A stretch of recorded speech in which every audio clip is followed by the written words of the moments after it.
Mahiwaga at lihim na pangalan.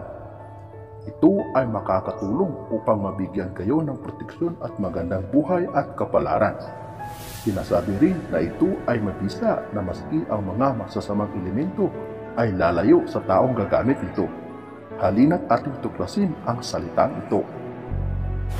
Pero bago ang lahat ng yan, kung bago ka pa lang sa channel na ito at gusto nyo ang mga ganitong usapin, ay inaanyayahan ko kayong pindutin ang subscribe button at ang bell icon nang sa ganon ay lagi kayong ma-update sa tuwing may bago tayong upload.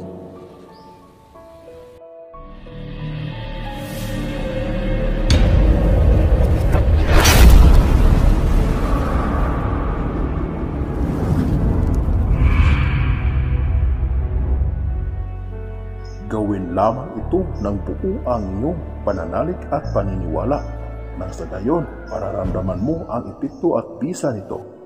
Ito po ay ang mga lihim na pangalan ng Diyos na ayon kay Moises na kapag ginamit o inukit sa kahoy o maging sa mga medalyon ay makakatulong upang magkaroon kayo ng proteksyon at magandang buhay at kapalaran.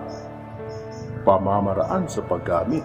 Isulat lamang ito sa malinis na papel gamit ang pulang ballpen at maaari din itong iukit sa kahoy na bertulis gaya ng tignog, sinag-araw o maging sa mga medalyon. Pero kailangan nyo po itong konsagrahin para mabuhay at para magamit nyo po ito at madala sa kahit saan mang lugar ka tutungo. Pero kung hindi nyo ito iukit ay maaari itong usalin sa umaga at gabi bago kayo matulog at pagkagising.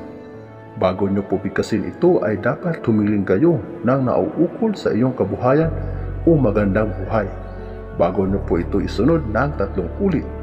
Narito ang ihim ng pangalan ng Diyos na ayon kay Moises magbibigay proteksyon at magandang buhay at kapalaran. El Eluha Elohim Hevi Sabaoth Shaddai Ha Ihei Adonai Jehovah. Yan po ang 10 lihim na pangalan ng Diyos. Gawin lamang ito ng buo ang iyong pananalig at paniniwala nang sa gayon makuha mo ang bisa nito. Hanggang dito na lamang ang ating kaalaman para sa araw na ito. Muli, maraming salamat sa inyong walang sawang panonood.